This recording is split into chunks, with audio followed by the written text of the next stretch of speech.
Hi everyone, I'm Ali GREYMOND. Today I wanted to talk to you about another OCD theme that I see a lot, and this is OCD about OCD. Worrying about worrying. I do see this theme specifically pop up closer towards the end of the recovery because the person is kind of when they're starting their recovery work, or their recovery road, so to speak. They don't really think they probably will ever recover. When your OCD is 10 out of 10, you don't have hope, really. I've been there when I was recovering. At 10 out of 10, you don't have hope. But as you start to do the recovery work, ERP, all the time, you start to get from 10 out of 10 to 8 and 7 and 6 and 5 and 4, right? It starts to go down, but the thoughts still pop up every once in a while, right? The more recovery work you do, the less these thoughts pop up, and in less triggering situations, they don't pop up at all. But more of a higher triggering situations, they might still pop up, or under a lot of stress, a thought might pop up. So, and at this point, I would say at about somewhere 5 out of 10, 4 out of 10, the person might start to worry about, well, I've been doing the work, I do feel better, but the thoughts still come in. And when they do this, they send a message of fear. And at this point, the OCD might actually switch fully to worrying about the recovery process. And the person might start to obsessively analyze their recovery, compare different methods of recovery,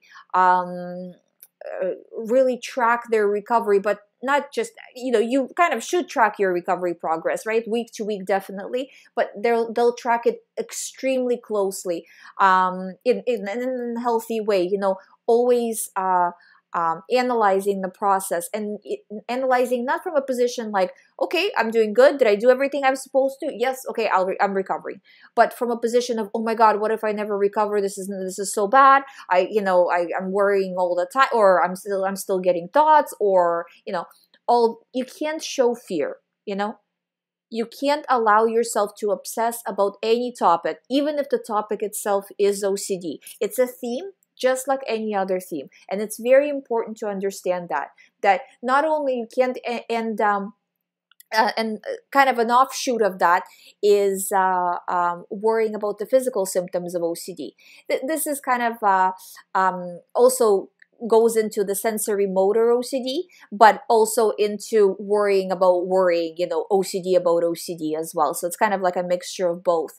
But anything to do, or the emotional side of it. Well, why do I feel guilty? I feel guilty all the time. I feel depressed all the time. What if I have depression? I feel angry all the time. What if I'm becoming bipolar? I have physical issues all the time. What if there's something physically wrong with me? Or the classic is, what if I never recover? What if this is going to be with me forever?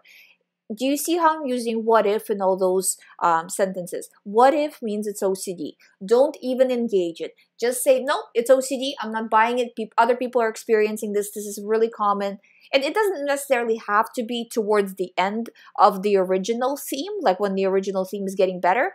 But I do see it that way a lot. Not always. I wouldn't say it's not like 100% or 90%. I would say it's about 70% of the time. That's how I see it. So that's kind of, why I'm saying it that way.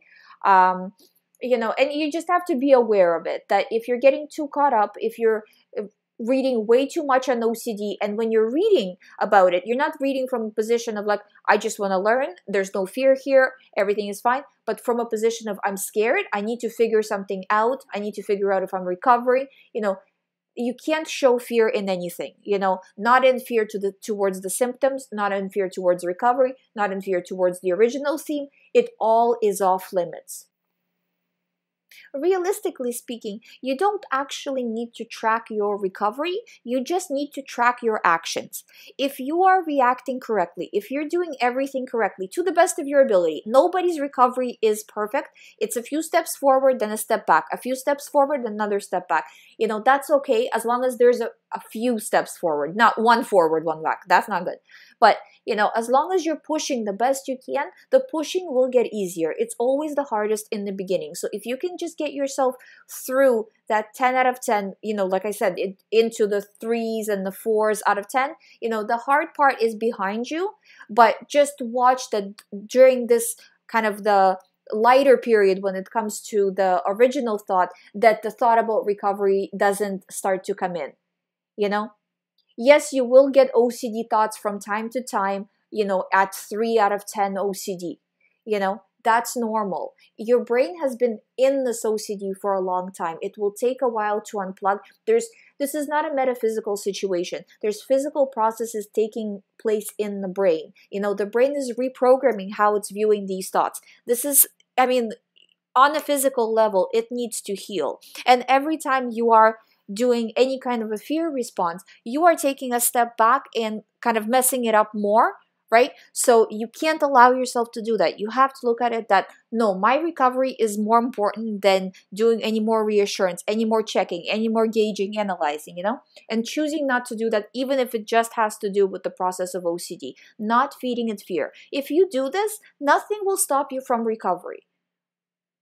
You know, choosing not to all the time. That's all you need to do over and over and over again. I hope you find these videos helpful. If you would like to do the recovery program with me, all the information is on youhaveocd.com. You can sign up from there. If you haven't subscribed yet, please subscribe. I'll see you in the next video.